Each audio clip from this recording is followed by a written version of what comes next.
خذ من أموالهم صدقة تطهرهم وتزكيهم بها آمنت بالله صدق الله العظيم.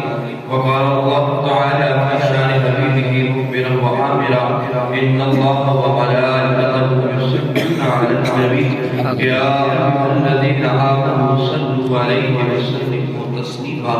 اللهم صل على محمد وعلى آل محمد كما صليت على إبراهيم وعلى آل إبراهيم إنك حميد مجيد.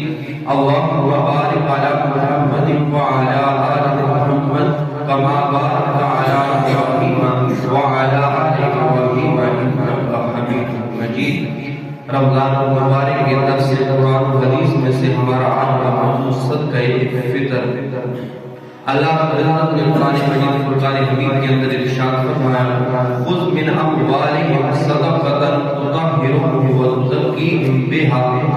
آپ ان کی اموال میں سے صدقہ وصول کیجئے کہ آپ اس سے صدقہ کے باعث اپنے گناہوں سے پاک فرما دیں. مزید فرمایا قد افلح من تزکا، بے شک وہی بامراد ہوا جو گناہوں کی آلودگی سے پاک ہو گیا. صدقہ بندے کو گناہوں کی آلودگی سے پاک کرتا ہے اور جو پاک ہو جاتا ہے پھر وہ منزل مراد تک ہو جاتا ہے، وہ کامیاب ہو جاتا ہے، پھر وہ اللہ رب العزت کی رضا حاصل کرنے والا بن جاتا ہے. تو جسے اللہ رب العزت کی رضا نصیب ہو جائے، جسے پاکی نصیب ہو جائے، پھر وہ کامیاب ٹھہرا دیا جاتا ہے. حضور نبی کریم رسول صلی اللہ علیہ وسلم نے صدقہ فطر کے بارے میں ارشاد فرمایا. حضرت عبداللہ بن عمر رضی اللہ تعالی عنہ نے فرمایا کہ رسول اللہ صلی اللہ علیہ وسلم نے فطرانے کی زکات فرض فرمائی ہے کہ ایک سا کھجوریں یا ایک سا جو ہر غلام، آزاد مرد اور عورت، چھوٹے اور بڑے مسلمان کی طرف سے، اور حکم فرمایا کہ اے لوگوں اسے نماز عید کی طرف نکلنے سے پہلے ہی ادا کر دیا کرو. یعنی صدقہ فطر کو نماز عید کی طرف نکلنے سے پہلے ادا کر دیا کرو. یہ ہر کسی کی طرف سے فرمایا، چاہے آزاد ہے، چاہے غلام ہے، چاہے مرد ہے، عورت ہے، چھوٹا ہے یا بڑا ہے، سب کی طرف سے ادا کرنے کا حکم دیا گیا. اسی طرح حضور نبی کریم صلی اللہ علیہ وسلم نے ایک اور مقام پر ارشاد فرمایا. حضرت ابو سعید خدری رضی اللہ تعالیٰ عنہ فرماتے ہیں کہ ہم صدقہ فطر کا ایک سا کھانا نکالا کرتے، یا ایک سا جو، یا ایک سا کھجوریں، یا ایک سا پنیر، یا ایک سا کشمش میں سے نکالا کرتے تھے. یعنی یہ مقدار ہے جو حضور نبی کریم صلی اللہ علیہ وسلم نے انہیں تعلیم فرمائی تھی، اور آپ فرماتے ہیں کہ ہم اس طرح پھر نکالا کرتے تھے. سات سے مراد پیمانہ ہوتا تھا جسے 2 کلو یا 4 کلو کی مقدار کے اندر دیا جاتا تھا. اسی طرح عن ابن عباس رضی اللہ تعالی عنہ فرض رسول اللہ صلی اللہ علیہ وآلہ وسلم زکات الفطر طہرۃ للصائم من اللغو والرفث فتعبد للمساکین من اداها قبل الصلاة فهي زکات مقبولۃ ومن اداها بعد الصلاة فهي صدقۃ من الصدقات. حضرت عبداللہ بن عباس رضی اللہ تعالی عنہ نے فرمایا کہ رسول اللہ صلی اللہ علیہ وسلم نے صدقہ فطر کو فرض فرمایا جو روزہ داروں کی لغویات اور بے ہدر باتوں سے پاکی ہے.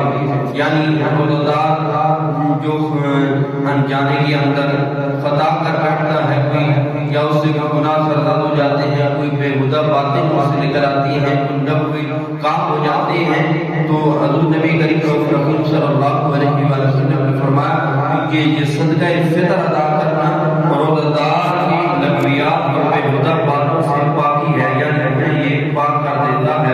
اس کی صدقے اللہ رب العزت کے ذات معاف فرما دیتی ہے. اور مزید فرمایا کہ یہ صدقہ فطر غریبوں کی پرورش کے لیے ہے.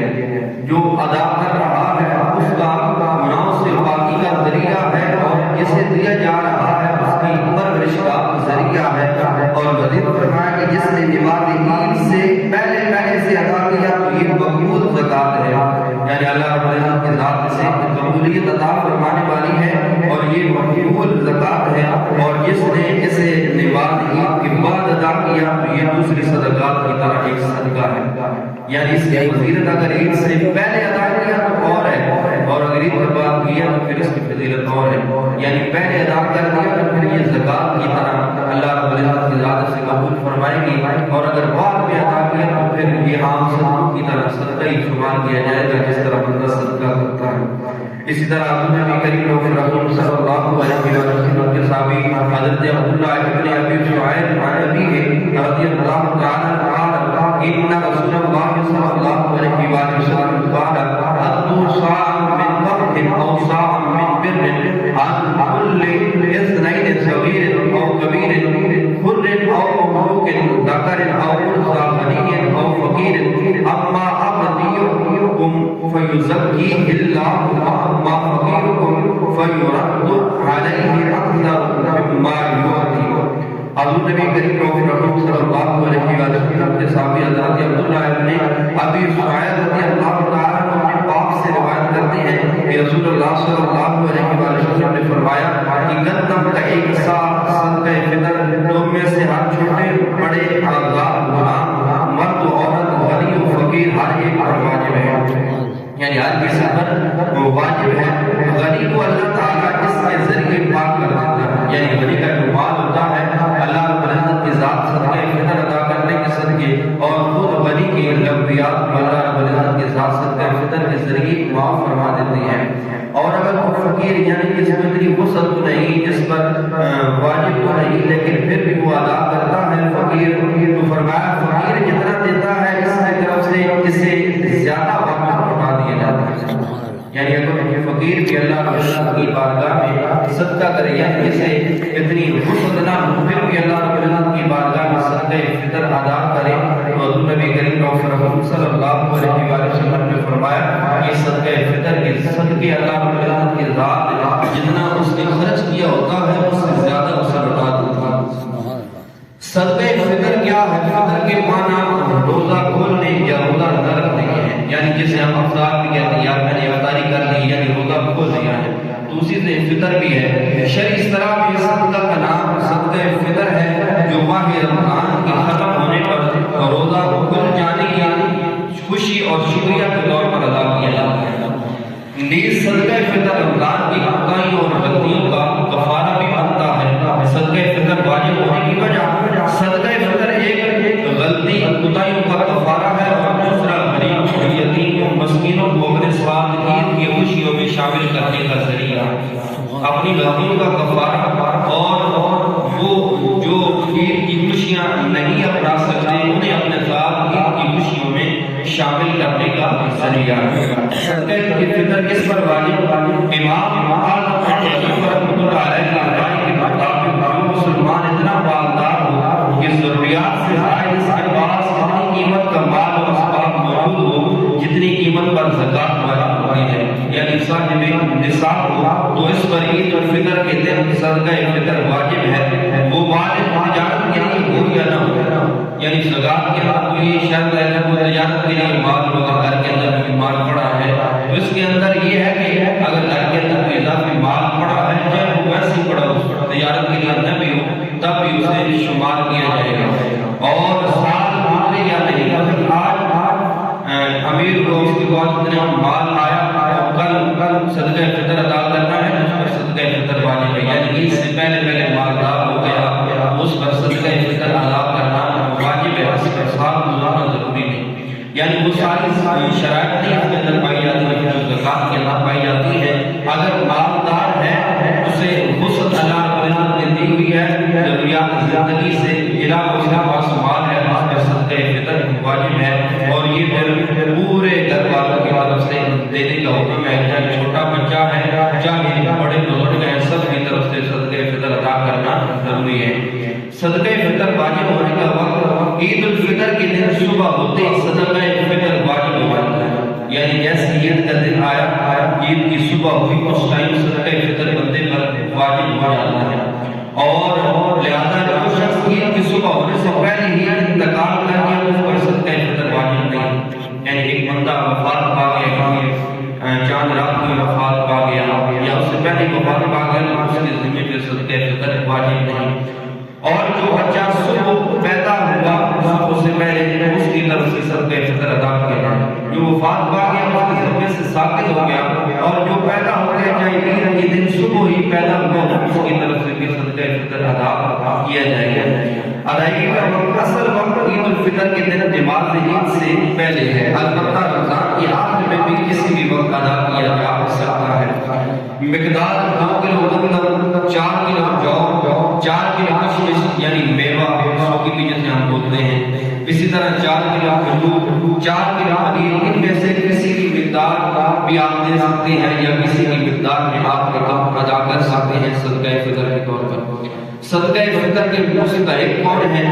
غریبوں، محتاجوں اور قرضداروں کے بوجھ اتارنے میں اسے ادا کیا جا سکتا ہے۔ اسی طرح غریب وہ جس کے پاس ضرورت سے زائد مال نہ ہو، یعنی ضروریات زندگی تو پوری کر رہا ہے، اپنا کوئی روزگار اپنا لیے ہے، ایسی جاب وغیرہ کر رہا ہے، اس کے زندگی کا جو نظام ہے وہ چل رہا ہے، مہینے کا خرچ ہے 25 سے 30 ہزار روپے، اس تنخواہ اتنی مل جاتی ہے کہ مہینے کا خرچ اس کا نکل رہا ہے، تو وہ بھی غریبی شمار ہوگا کیونکہ اس کے پاس اضافی رقم موجود نہیں ہے، اضافی مال موجود نہیں ہے، اس لیے آپ اسے بھی صدقہ فطر دے سکتے ہیں، زکوٰۃ بھی دے سکتے ہیں۔ اسی طرح اللہ کے نام یعنی مدرسے کے اندر پڑھنے والے طالب علم یا دین کا طالب علم جو گھر سے نکلا ہوا تو اسے بھی آپ یہ زکوٰۃ وغیرہ صدقہ فطر وغیرہ دے سکتے ہیں۔ اور اسی طرح مسافر ایسا کہ جو گھر سے نکلا ہوا اس کے پاس مال تھا لیکن راستے کے اندر سے مال ختم ہو گیا، اگر جو گھر کے اندر غریب ہے لیکن مسافر ہے اس کے پاس مال نہیں تو آپ صدقہ فطر میں سے اس کی مدد کر سکتے ہیں۔ فقیر اور محتاج وہ جو شرعی فقیر ہیں، ایک آج کل فقیر ہوتے ہیں گلیوں کے اندر گداگری کرتے ہیں، بازاروں کے اندر دکانوں پر مانگتے ہیں، وہ فقیر نہیں کہلاتے، وہ گداگر کہلاتے ہیں۔ شرعی فقیر وہ کہ جس کے پاس ضروریات زندگی موجود نہ ہو یا وہ گزارا کر رہا ہو لیکن اس کے پاس اضافی مال موجود نہ ہو۔ یہ جو گداگری کرنے والے ہوتے ہیں یہ بڑے امیر ہوتے ہیں اور حکم بھی یہ ہے کہ انہیں نہ دیا جائے، کیونکہ اللہ رب العزت کی ذات حکم فرماتی ہے کہ اپنے ارد گرد اپنے قریبی لوگوں کو دے اور انہیں ادا کیا کرو ایسی چیزیں، کیونکہ حضور نبی کریم صلی اللہ علیہ وسلم نے فرمایا کہ اگر تم کسی محتاج کی وجہ سے مدد کرو تو تمہیں ایک صلہ ملے گا، تو اور اگر تمہارا رشتہ دار ہو اور پھر وہ محتاج ہو اس کی مدد کرو تو تمہیں 2 اجر ڈبل اجر ملے گا، ایک تو اس کی مدد کرنے کا اور دوسرا اپنے رشتہ دار کی مدد کرنے کا۔ اس لیے